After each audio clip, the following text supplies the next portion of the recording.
It is your dude, Dakota here. Should I do it? Should I not? Should I do it? Hey. It's time for a review of the latest One Direction album, Made in the AM. Do we really need an introduction on One Direction? Yes, no, maybe, probably not. You guys know my fandom. I've been a Directioner for over a year now, and I came to the party late. It's been a wild ride seeing the guys go through what they've gone through the past 14 months or so. But it doesn't matter how late you came to the party, just as long as you came, right? So these are my guys. These are they're still not my favorite band yet, but they are tied. But I've been thinking about it, and it is time to do a review of Made in the AM. I gotta make up for all the albums that I missed when I left for my mission. So let's get into it. So Made in the AM is their 5th studio album. It's their first one without Zayn, who since the release of this album has gone on to garnish his own career as a singer. Had his album Mind of Mine come out, which was okay. Not as strong as I thought it would be, not as successful as I expected it to be. Didn't get the support I thought it would. But the remaining members, Louis, Liam, Niall, and Harry, carried this album, and it was definitely different from the previous 4. However, this is One Direction's second album where they ventured into more of the pop rock and light rock and sometimes adult contemporary side of their sound. You can hear their influences a lot more in this. There's a lot of different songwriting. They really wrote songs to tailor what these 4 like and what these 4 are good at, as opposed to Zayn. So the album kicks off with Hey Angel, which is a nice kind of rocky sounding song with some organs coming in, and it just has this nice this drop on the downbeat when it kicks in, some sitar sounding guitars, reverbed out, very glossy, very climactic, and it's definitely different from anything they've ever done. It's like, wow, this is One Direction. This sounds a lot different from What Makes You Beautiful. But then it goes into, of course, one of the hits from this, Drag Me Down, which you guys probably have heard that song at some point on the radio within the past year. But again, showcasing some more of their influence. It has a little bit more of that Police, meaning Sting and the Police, that kind of sound with the upstroke guitars and stuff like that. Just an overall edgier sound for One Direction. And then from Drag Me Down, it transitioned into another radio single, Perfect, which is truly a perfect song. This is hands down now my favorite One Direction song of all time. The production on this album is really pretty. The bridge on this song is just gorgeous with the keyboard tones and the reverb vocal samples in the background, while Harry is just very subtly and raspily singing the bridge, and really just being very enticing with his voice. Not to mention that the song is extremely catchy, but it's a ballad, but it's an upbeat ballad that you can dance to. It's one that you just want to scream and sing at the top of your lungs, and it really is just a great song. I love it. There are a lot of interesting moments on this album, and ever since the Midnight Memories album, One Direction has been very involved and heavily working with these 3 songwriters. One is John Ryan, one is Julian Bunetta, I believe, and the third one is Jamie Scott. And these names, from Midnight Memories to 4 to Made in the AM, the songs written on these albums, those names pop up more and more. Like, these are their main songwriters and have been for the past 3 records. And one thing that happens frequently, ever since the Midnight Memories album, is you have songs that resemble sounds from different eras and really mimic them well.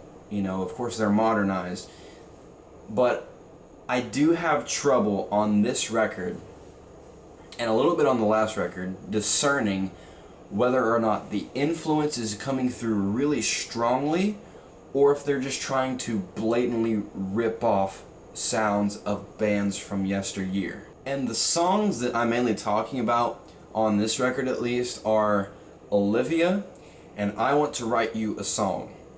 These two songs, especially Olivia,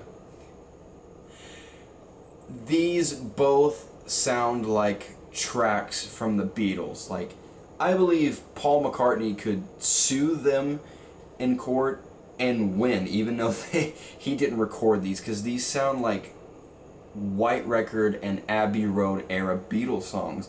And it's not that that's a bad thing, because One Direction sounds very good on this track. Olivia, I love. The drums on this sound great. The string section coming in the bridge, the trombones coming in the bridge under the strings to create a very light, bouncy, and also accessible Beatles-esque sound.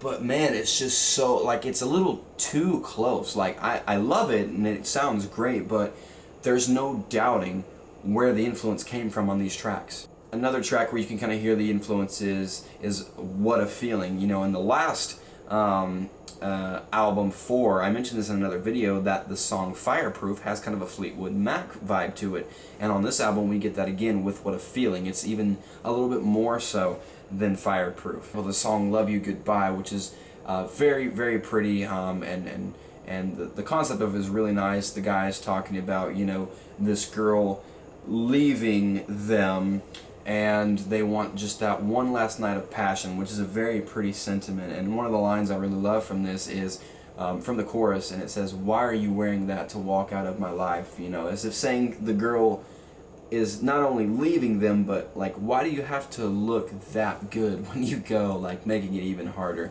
But the chorus has kind of a hair metal sound to it, at least with the way it's composed. Like the melody of it, kind of like an old Bon Jovi or like a Danger kind of sound to it. You know, another thing I really like about this album is that this album was a lot more low key.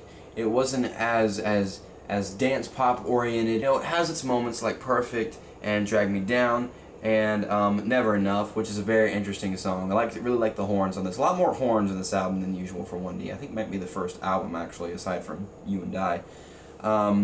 But this album is just a lot more chill. You know, songs like Long Way Down and at least the verses to Infinity, the chorus on that is a little bit more glossy and a little bit heavier production.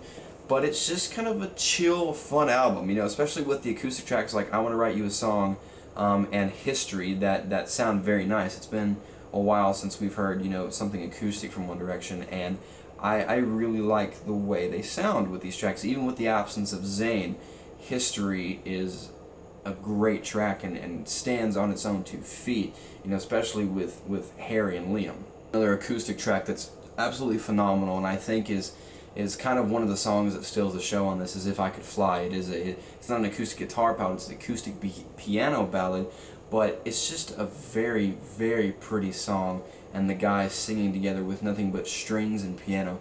It sounds absolutely amazing, and I think it's probably one of my top 3 songs on the record. I also want to give a kudos to my man, my homeboy, the one and only Niall Horan. On this record, his vocals from 4 to Made in the AM exponentially improved. Niall sounds good on this record. At times, I had to even do double takes and listen and figure out, is that Liam or is that Niall? Like, Niall's range improved. He's got more vibrato than he's ever had, and if you've listened to all of One Direction's records, Niall has never really had like a standout voice. He's always been just kind of the cutesy guy that was there.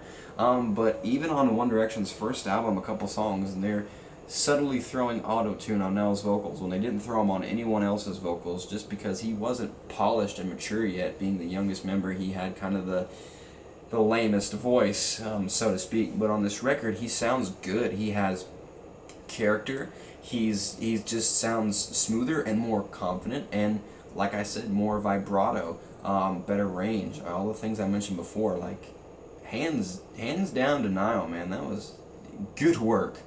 Not too many complaints on this record, really. You know, I had the deluxe version, so a couple of the bonus tracks, like Temporary Fix, don't really care for. Wolves is so-so. AM, not really my thing. I thought, even though that was the title track, even though it was a deluxe song, it was kind of boring. However, I will say though that Walking in the Wind, the bonus track, is well worth the purchase for the deluxe version, because that is a really good song, and it has a very nice chorus and very nice, subtly picked guitars in the verses. While it may not be their most popular album, it may not be the album that fans really truly love, like, and it may not be the one that when you think of One Direction, like, you think of this record.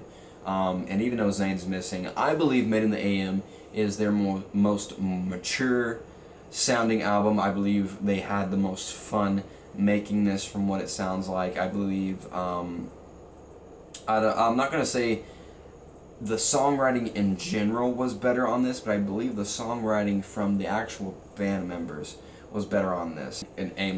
This is pretty dang good, guys. This, I think for the most part, you hit this one out of the park. Anything else you want me to review, please let me know. All that fun stuff, and that's all I've got to say about that.